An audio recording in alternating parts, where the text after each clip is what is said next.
3, 2, 1, 0. All engine running. Liftoff. We have a liftoff. 32 minutes past the hour. Liftoff on Apollo 11.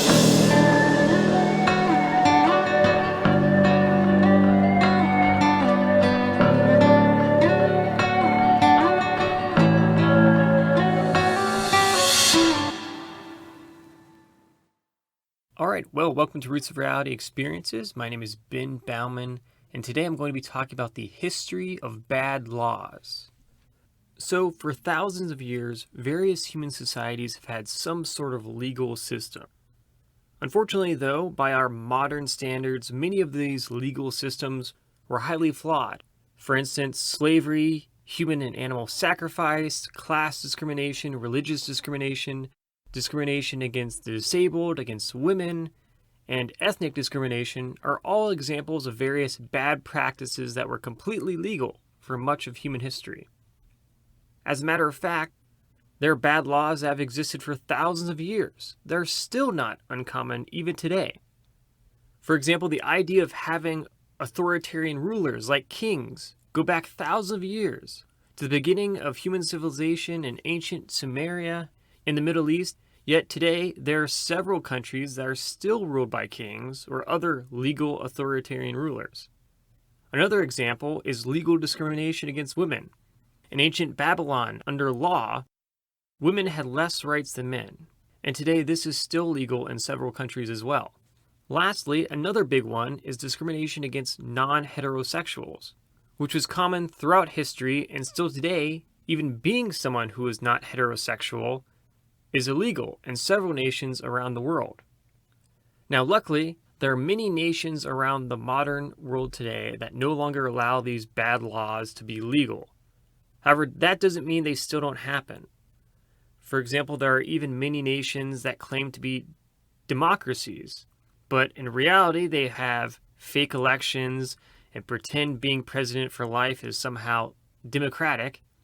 I mean, after all, if your nation's leader has ruled more than 10 years, you might want to consider some sort of term limits, because 10 years can easily become ruler for life in nations with high corruption and weak democratic principles. Alternatively, though, even in nations that appear to have strong democratic traditions, it doesn't mean that there are not forms of what is essentially legal corruption that exist in those societies. And this brings us to the face of global democracy, the United States of America. This is a nation that is the world's oldest democracy that still exists, but yet still struggles with laws that actually hinder the democratic process. So now I'm going to briefly discuss, in big picture terms, some of the biggest flaws in American democracy, which are unfortunately 100% legal. First off, we have gerrymandering. And this is a process where essentially the party which is in power in each American state gets to be in charge of a process known as redistricting, where every 10 years, the different districts of a state are redrawn. And this matters because these districts choose who represents different parts of the state in Congress, which creates new laws for the nation. Thus, if your party is in power in a state, you can manipulate and recreate these districts in order to give your political party the best chance at winning elections. So, for example, let's say you have a district, which is a certain area of a state, and it is split 50-50 between Republicans and Democrats.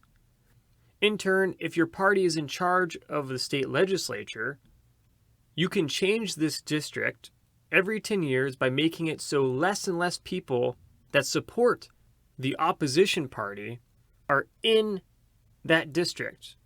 In fact, you can make it so voters of the opposition party are as weak as possible in each district area of a state, which in turn will give you a better chance of preserving your power and control over the entire state. Essentially, it's like having a bag full of marbles, and you have two different colors of marbles, green and purple.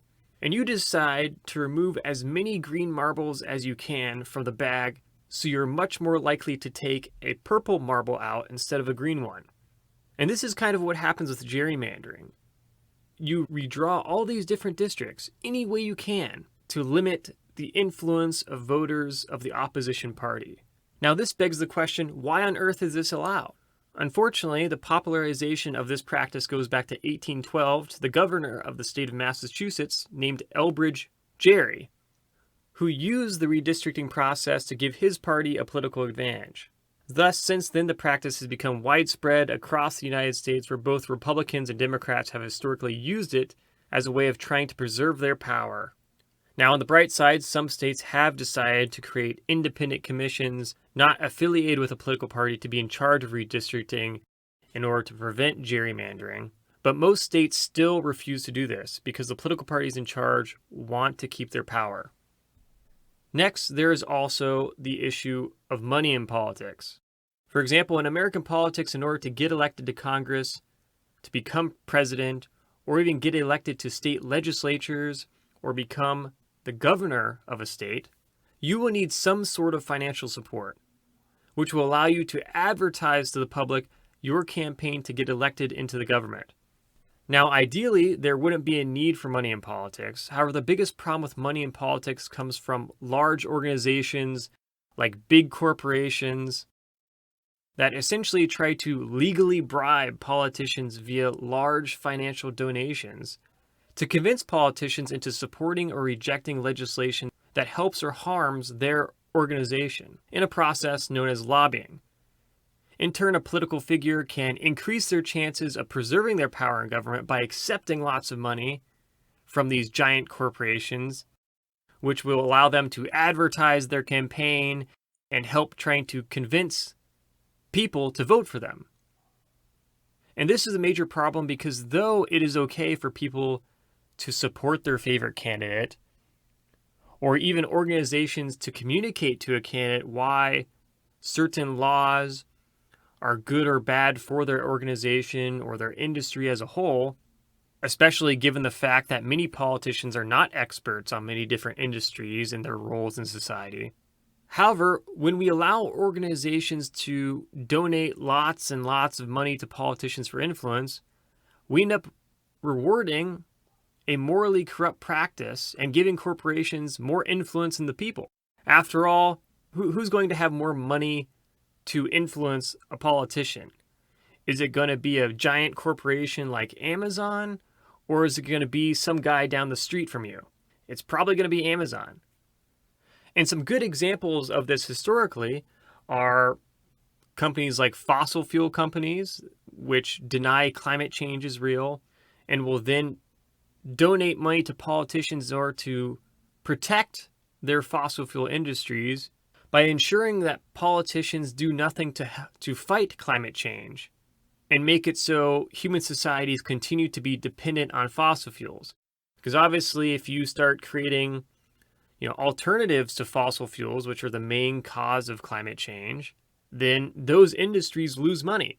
And they don't want to lose money. They want to make as much money as possible. And so they're going to keep donating money to politicians because they're legally allowed to, and because they know it can help their industry and help their company make more money. And this was also a problem with tobacco companies in the past that used to advertise publicly that smoking cigarettes was healthy, despite there being no scientific evidence, and no one thinks that today. But they would send money to politicians running for Congress, and they'd give this money in order to get help from those politicians who then they would hope would be thankful for their donations and protect the cigarette industry. In fact, lobbying has gotten so bad today that it is now a billion-dollar industry. And every modern presidential election in the United States now has billions and billions of dollars being spent trying to get candidates elected. And unfortunately, the problem with money in politics is not just an increasing problem in the United States, but one that's increasing all over the world as well. So with that, in turn, gerrymandering and lobbying are two major problems in American politics, but are unfortunately not the only ones, because we also have another issue with something called the Electoral College, which many debate whether to keep or not. And in fact, right now, it looks like polling suggests most Americans don't want to keep the Electoral College. And the reason why many Americans are upset with the Electoral College is because right now in the United States, a presidential election is not decided by the popular vote, but rather it is decided by the Electoral College. So this means that, one particular candidate for president can get the most votes in the entire country, but not win the presidency, because the presidency is determined by whoever gets the most Electoral College votes from different states, because the Electoral College decides the president, not the popular vote.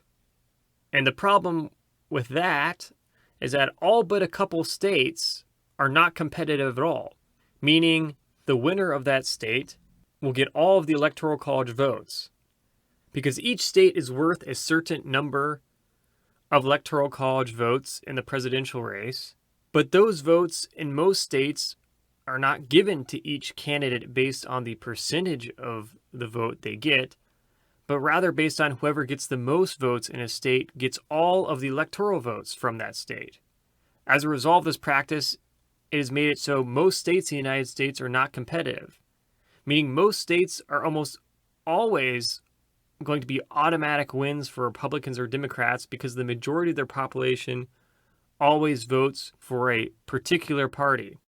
And so this results in many Americans not really getting their voice heard, because if 49.9% of a state votes for a particular candidate, it means nothing if they are not the majority. Since if 50.1% of a state votes for the other candidate, the candidate with 50.1% of the vote will get all of the electoral votes. Now, some states have changed their laws to allow for electoral votes to be broken up, like Maine and Nebraska, but most of the country do not have these laws.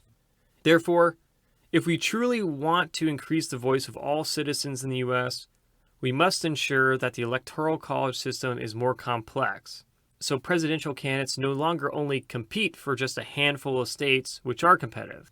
Now, I want to clarify something. When I say electoral votes, that's different than an individual voting, because an electoral vote, based on the Electoral College, means that after an election, after people vote, electors, who are these people that look at the results in each election, in each state for the president, and they're supposed to vote on behalf of those results, which then determines the president.